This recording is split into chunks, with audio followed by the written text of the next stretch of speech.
Good morning, it's Brian Whitten and eachpart.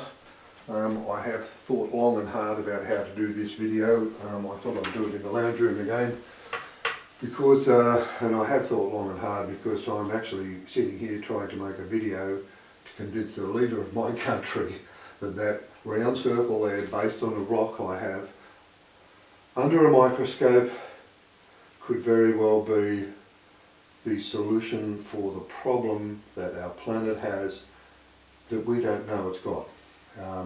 That sounds absolutely bloody stupid, and I can't believe I'm doing such a thing, but it is necessary. I wouldn't be doing it, I can assure you that. I have a feeling of necessity that I have to do it or I would not be doing it, okay? That circle has not been on the rock, nor has that mark there, nor that mark there. And as stupid as that sounds, we will summarise this rock, okay? And we will go back and look at the messages that have come and gone off this, and then reassess whether or not we should be so hasty in saying that what I've just said is pathetically stupid, because that's exactly how it sounds. So what I want to do is summarise that, summarise the rock, look at those messages that have come and gone, and then come back and we'll have a look at what that could possibly and potentially mean. Okay? When I went away on my birthday and had the misfortune of our tent leaking and getting up in the morning, 3 AM as it was, this was the first image, the very first image I ever took of a rock shining the light in from the side. As you can see, it's not, I don't have to explain to you what that is. It's pretty easy to see what it is. And these, I did know at that point in time already that the planet had been tilted by the delivery. Well, I say not delivery at this point, there were two comets that had tilted the planet. I was aware of that.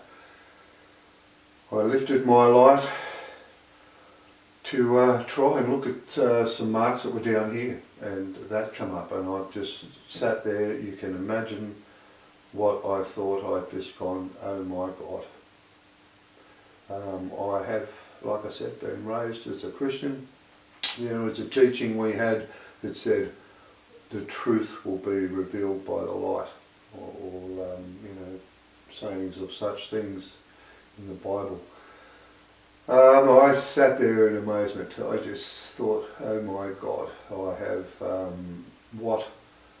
it was just amazing. I just sat here and I've been amazed, like with this image here, many times since this kicked off. This is a photograph of the top of the same rock, okay? The face that you just saw, okay, is created by this little curve here, just there, and the little shiny bit was here. So I was actually focusing on this because I already knew I had this here. Like I said, I see the Great Australian Bight in the West Australian coast here, and saw these 4 marks across here, and I will insert, as I said now, the view of Australia where these are here. Okay, I'll insert that now. The Google Earth shows that happens. The ocean is deep, right where it says. Now, this one, I'll come back to the stone again. Here is the other comet impact, which I now will insert as well. So the rock is not inaccurate in what it's showing. I'm going to move in just a little bit closer so you can see that better now. The rock is not inaccurate in what it has portrayed. Okay? It has not been inaccurate in pointing that one, because it's that there that made me go and look on Google Earth for that there. It wasn't the other way round. It was that made me go and look at Google Earth. We go on to summarise the rock. The next image then is the very next one I then became aware of, which was where we said we had 4 comets. This was, to me, like I said, I've already known at this stage that the impact is come off the bottom of the planet So in other words, South America, we've already seen that. I'll insert that image now. It is clearly where a comet impact, or asteroid, whatever you want to call them. I'll call them silver bullets because I'm telling you they were sent like silver bullets directly where they were intended to hit. And where did this big comet hit? Now we've got a big circle there and a little circle there. The big circle's highlighted. And where did it hit? It hit here. What did it do? It tilted the line of longitude, which is why this line's tilted like this. It's pushed the line of longitude out. It's what it's actually said it's done. And it created 4. And where did they go? 4 from there to the top of Australia. The rock was telling me how the very continent I lived on was created.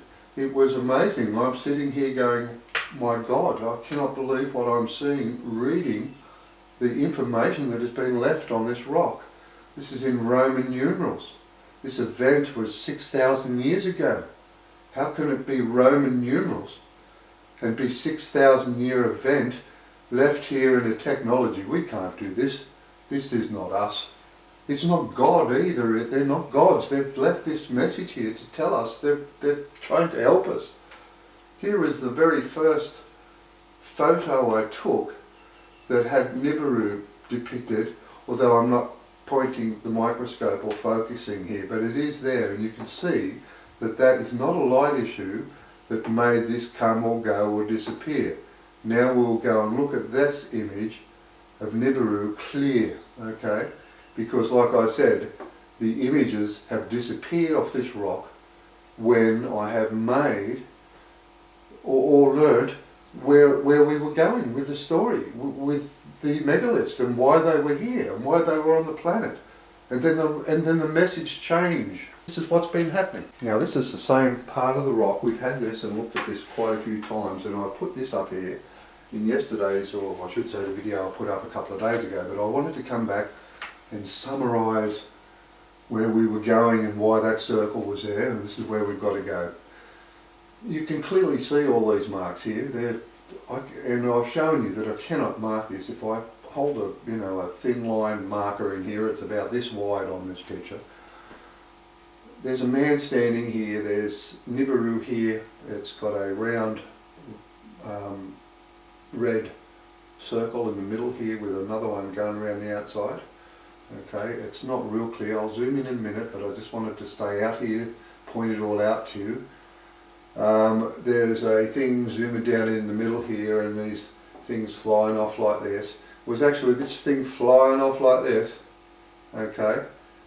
And that mark there with that question mark is why I went and looked for that thing. That's actually where the comet was marked, and it was actually this mark, as well as the mark in the image of Australia that I just shown you, that made me go and look for the comet there, right? So I just wanted to show you that you've got all the marks here, you've got this curve here, and what later becomes a full pyramid. At this point, that there with the pyramid there is still on the rock. All of these marks have gone, all of those things there have all left, and they disappeared when I worked this out. Now, as silly as it may sound, the reality is those marks of Nibiru and everything that was just on that portion I just showed you moved and disappeared when I had worked out that this was tracking Nibiru twice. These marks here, or these structures, had in actual fact tracked Nibiru as it rotated around Jupiter, and that was not a threat to man. And that was one of the things I put in one of my uploaded videos. And after I made the video and uploaded it, that's what happened. Those marks disappeared. I don't know how or why. I'm just telling you what happened. Here's another image off that same rock. Listen, by this stage I know full well what I'm looking at when I'm looking at the rock. It's something left here, and I'm believing very, very, very much so what it is telling me on it after having gone to the very big rock that we stand on, and it's got exactly the same marks and exactly the same places. I'm well and truly aware of what's going down, and I know what that looks like. It all pretty easy to understand, in my opinion, what that is. It is a UFO flying along. There's its shadow there to know that the sun is up here, and that white mark there, and that white mark there, in better light. I have got that photo in slightly better light, but that's still a pretty good image of exactly that. This is the same rock we are talking about here, ladies and gentlemen. Then I'm having a problem understanding this in the Serapeum, where it goes down and back up, because I'm thinking, well, if we've been hit down and back up, how can we have this structure here? This is my problem, and this is where I'm trying to come to terms with the messages that I see be left here before I move on. This is the Serapeum. To my videos to this point, have had this underneath the Pyramid of Khephren, which is wrong, so you must have all been laughing. But really, I've got a cross section down of the pyramid, and it had the underground chamber with the Serapeum marked with an arrow and pointing to the underground chamber. Otherwise I would never have gone looking for the Serapeum in the first place. So quite frankly, I did make the mistake. It was a mistake that was probably directed at me one way or another, but in doing so I did get this diagram down of the Serapeum.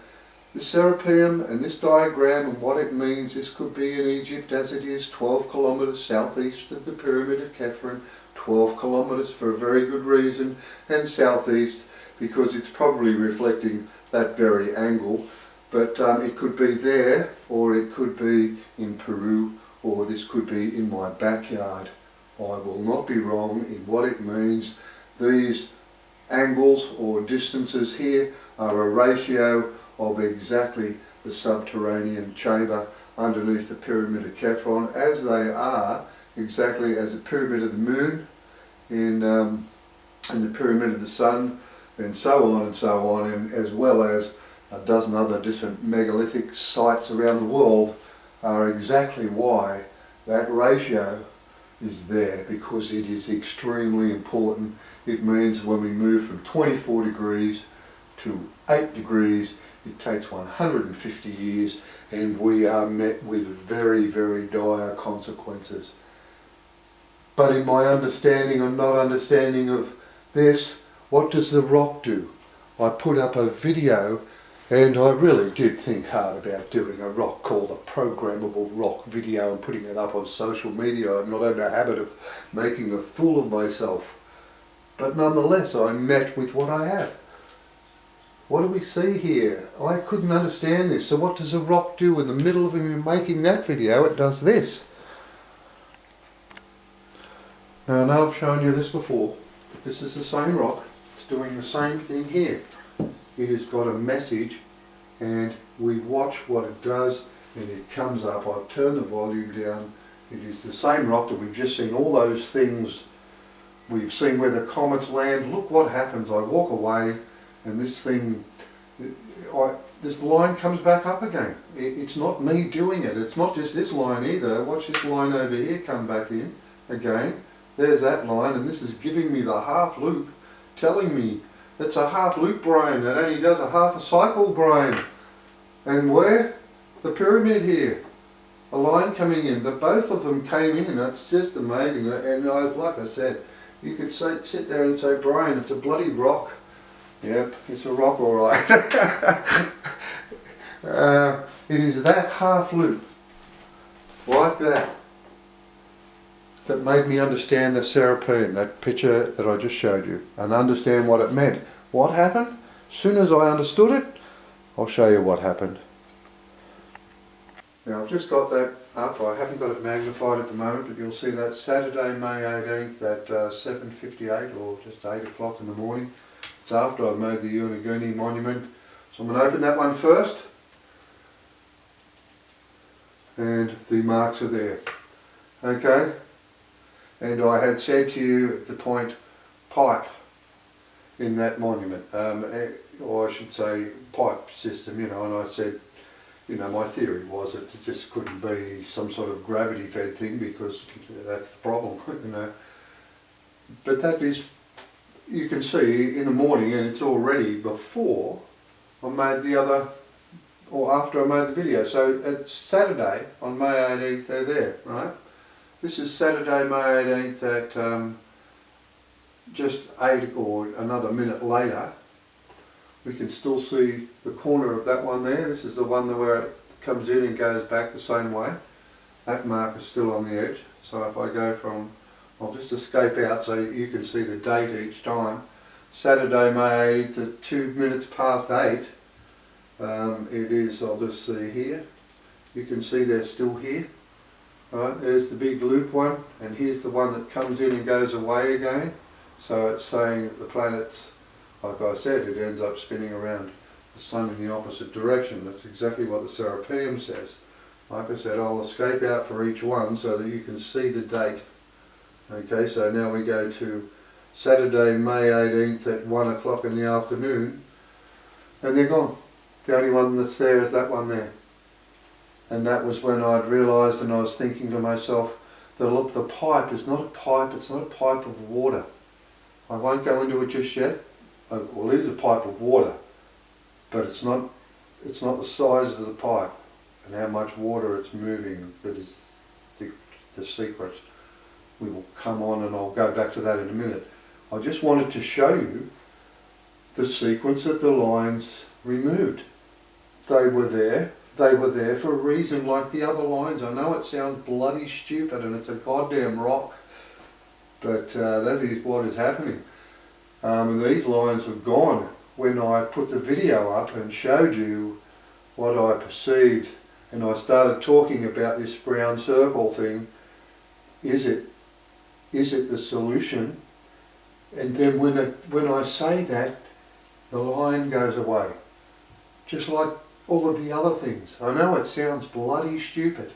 Let's go back and have a look at Google Earth, and I want to show you a couple of things about the way the megaliths and the monuments are set out on this side of the planet, albeit you may think some of them are natural.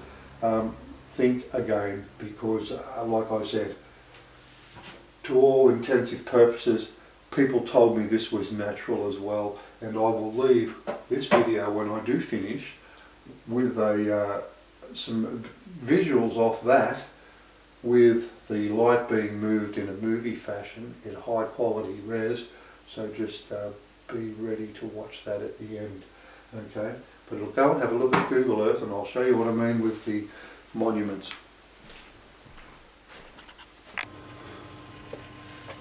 Okay, now this is a point of impact in the Southern Ocean which separates Antarctica from South America. Okay, it is the one that tilts the globe in the comet that is the biggest of the three that came 6,000 years ago. It tilted this line here. This red line going through here is a line of longitude that tilted. If I go to the other side of the globe and follow that line, it intersects on this side the Australian continent. But the thing on the Australian continent, it intersects with directly, not 1 degree, not left nor right, is Ayers Rock. That will be our start point, but I will not leave, as much as I live in the land down under our country looking like this, to further my explanation. Now I've got Australia facing the correct way. The line of longitude that was tilted is this line here. I've only taken it up to the Tropic of Capricorn because that is at this point as far as we need to be. This line here is where the comet hit. That was the middle comet on the first, as I showed you in the last video. What I wanted to show you here is the reference. That is 12 degrees from there. Okay, we need to be very, very understanding of why these are the way they are. If, and I said to you, the Yonaguni monument is 260 kilometres this side of that line. 260 kilometres that way. Down the bottom here, Wave Rock is at 130 kilometres, exactly half the distance. Exactly half the distance it is to this line. This line is 12 degrees. Yonaguni monument is 8 degrees. Oh sorry, 10 degrees. That's where the Yonaguni Monument is. It's a degree, that the other side of the 12-degree line. So I'm thinking we could be looking at wave rock, saying what we to expect when we've got an axis of 13 degrees. And that is why wave rock is where it is. We are to expect what we are seeing at wave rock to be what is driven by the tides, by the planet. Once it comes into plane with the sun takes over the tides and we get washed away. That's what happens, and it's a gradual thing. If you want to call 70 years gradual, because I'm telling you now, 70 years is what we are looking at, I believe, to get to the exposure of the Yonaguni Monument at low tide. And we're going to see a result of what we are seeing in wave rock. Now, I wanted to show you other things about that, was that those measurements are correct. It is 130 here, 260 up there. It is 888 kilometres from the Great Australian Bight to the Tropic of Capricorn as well, 888 being exactly the number that was divided by 12 to get us to 74 years in the Serapeum, so that we knew how far and how long this took. So I'm not guessing here. This is very, very, very laid out, and it is on this side of the planet because it's talking about the sun being on the other side of the planet, and what drives the tides is the sun. We've got a big problem, a very big problem. Just to remind you that this is what wave rock looks like. It is at 13 degrees. This is not natural, it's put there for a reason. It's put there to let us know what to expect at sunrise or early hours of the morning every day. Every day our planet turns and rotates. Every day, every morning on the east coast of Australia. That's what we're going to be met with. You will, and not just on the east coast of Australia, this is worldwide. There will not be a way we can unload a boat on any harbour in the world. Right, we're back at the Serapeum now, just to show you what we're talking about here. This 8 degrees here from the axis tilt, we are talking about the monument in Japan there. We're talking about Yonaguni Monument. 2 degrees off the line where the comet landed, as we showed you in the Australian layout. 1 degree further that way. What did we have 1 degree further that way?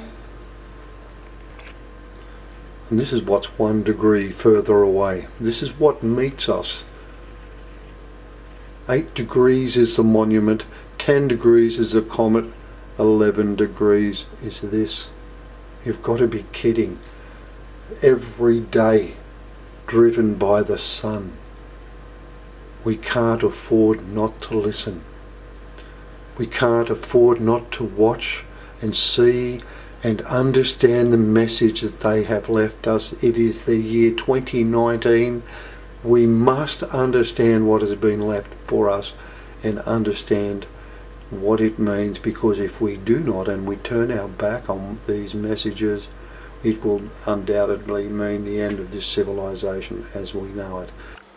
I've just brought back a view of the cross section of the pyramid where we worked out and calculated the T1 and T2 events, this one twisting our axis and this one thrusting the planet downwards.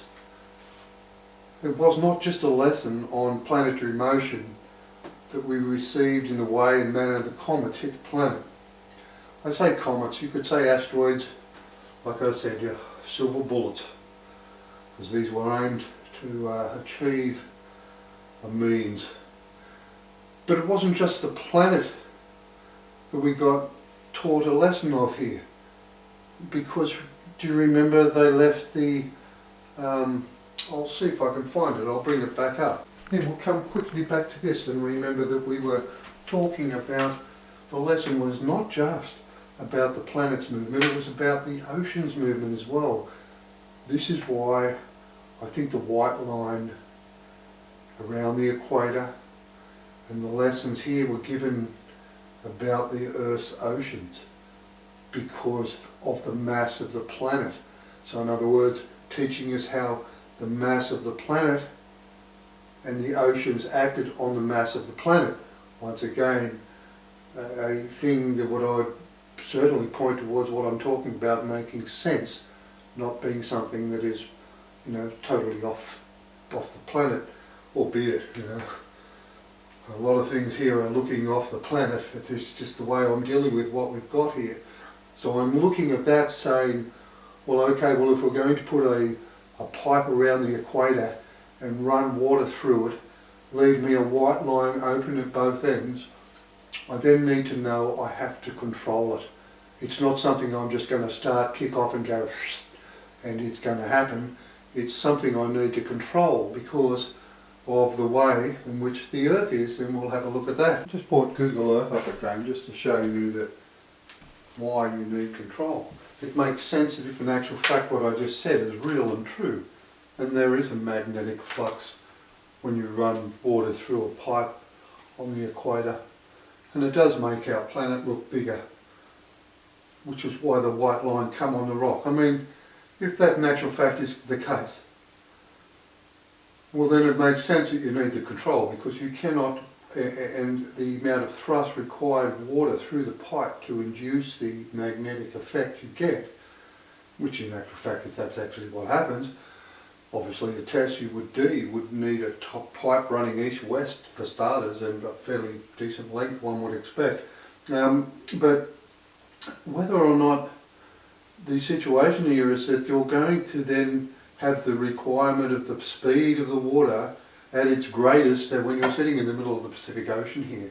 And if you're going to rotate the planet as it normally does and end up at a point on the planet where you're in an area like this, where you're over a landmass, well, you're not going to want the water running through as quick. And if you're in a place where you had a situation like here, Africa and Europe, where once again, if you were sitting here with the water, the sun over here, with the water thrust through such a device, if in actual fact, as I'm suggesting, it is in actual fact real and true that this thing would work, if you've got the same thrust, whilst you've got the sun at the peak here, you're actually going to create the problem by having this thing turned on at its maximum speed. So you cannot have it working at the same speed and manner in which it does whilst the sun would be on that part of the planet. So that's why I believe the circle's open-ended, is to tell you there is control, very, very, very calculated control required on the movement of the water through the pipe. Now, you might say, Brian, listen, you've got to be kidding. How the freaking hell are you going to run a pipe around the world? I don't know. I'm just telling you what that white line means, what I believe it means. There may be ways to suspend the pipe so that you don't have to have it laying on the bottom of the ocean. That way you don't have to worry about it getting crushed. You obviously have to transit the sea.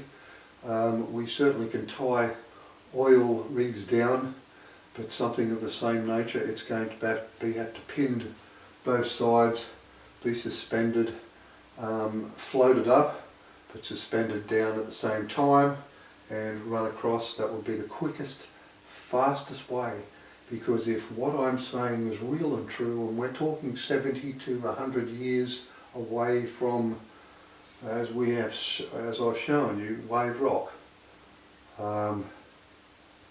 70 years away from that is not good. So we're going to have to do whatever we're going to do quickly. Now, one thing I will say that might sound stupid, these comets came to us in three. There was a very small one that landed in Western Australia, which we've looked at, and the other two, which was one that tilted the planet and the other one Central America.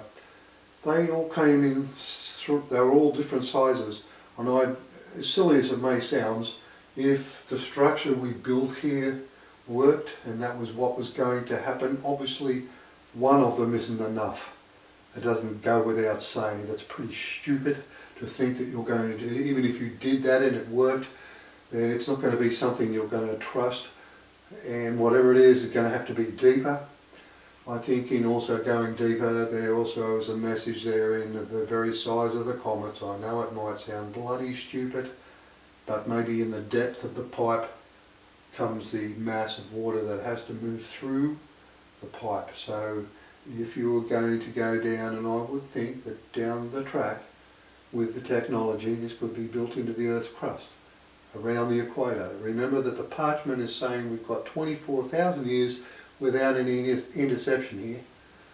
So we've got to deal with this, and if this is going to happen, I'm telling you now, if we don't do it now, we won't be able to, because the waves will be thrust way, way, way out, and it'll smash everything coming back in anyway. So we've got to make it happen before that potential issue. We're saying that 13 degrees axis in less than 70 years, we are faced with tidal waves every morning. You know it. Look, I'm going to finish this video now.